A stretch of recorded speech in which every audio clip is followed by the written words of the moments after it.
আমাদের উচিত হচ্ছে এই ওসমান হাদি ভাইয়ের জন্য সকলেই দোয়া করা, আল্লাহ যেন ওনাকে মাফ করে দেয়।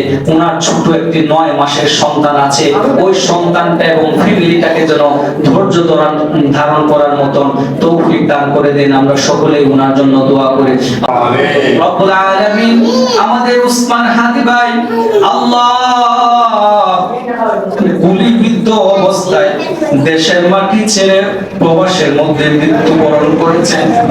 রব্বুল আলামিন তার জন্য লক্ষ লক্ষ মানুষ আজকে অশ্রুসিক্ত করে আল্লাহ রতনপুরের মাটি থেকে মুসল্লিয়ানে কেরামদেরকে নিয়ে আপনার কাছে হাত তুলেছে আল্লাহ, তাকে আপনি শহীদের মর্তবা দান করে দেন। আল্লাহ 9 মাসের একটি সন্তান রয়েছে, মৃত্যুর আগে ওনার চাওয়া ছিল আমি যদি শহীদ হয়ে যাই, আল্লাহ আমার সন্তানটাকে আপনাদের হাতে রেখে দিলাম, ওনার ফ্যামিলিকে আপনি ধৈর্য ধারণ করার তৌফিক দান করে দেন।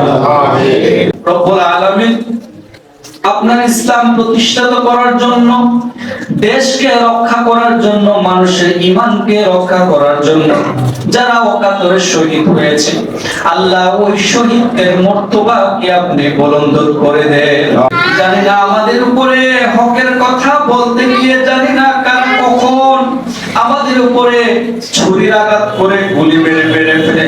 রব্বুল আলামিন আমরা যেন দেশকে ভালোবেসে, আল্লাহ আপনাকে ভালোবাসে, মাতৃভূমিকে ভালোবেসে যেন আমাদের জীবনটাও আপনার তরে উৎসর্গ করতে পারে, সেই তৌফিক আপনি দান করে দেন।